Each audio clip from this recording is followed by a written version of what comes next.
Hello, my name is Alec Leindecker. My pronouns are he, him, and I'm a registered nurse working toward my psychiatric nurse practitioner license. I'm here today to speak against the resolution to stifle and persecute trans children. My partner is a non-binary teacher, and they may one day be presented with a trans child whose parents do not accept their identity.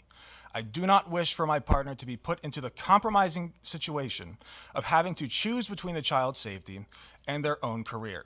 I showed up at the last meeting prepared to give a scathing indictment on this proposal and those who support it. I've decided to take a step back and come from a place that is more understanding. Like many of you all in this room, I come from a conservative household. I was raised with Christian values and taught that being queer is a sin.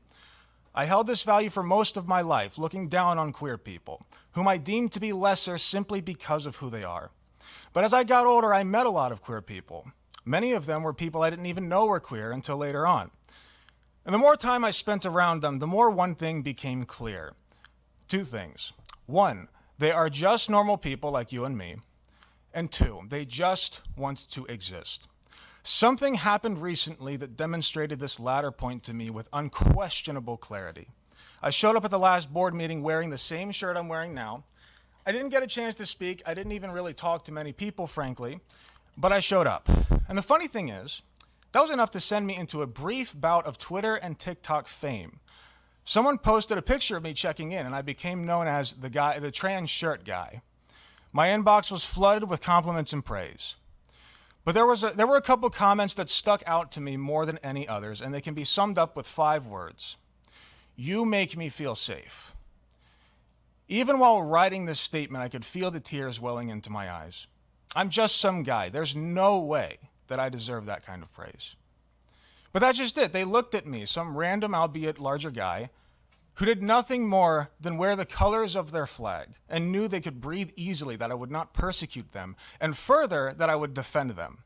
I am honored to stand up for these people, beautiful in their diversity, courageous in the face of adversity, and so proud and secure of their own identity that they put their own safety on the line every day to show the world who they truly are. So I'm here today to say, if you are the parent of a trans child, know that they are at an exponentially increased risk of self-harm compared to the average child, and that it only gets worse if you do not affirm them, if you deny who they are. It's okay to not understand.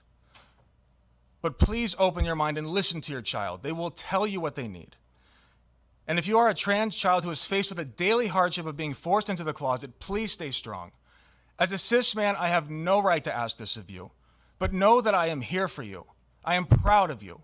And no amount of physical strength on my body could ever compare to the emotional strength it takes for you to simply make it to the next day. I, along with millions of others, are fighting for your right to exist. And if you do care about the safety of all children, you will vote no. Thank you. Our next speaker is Thank Amy. you for your passion.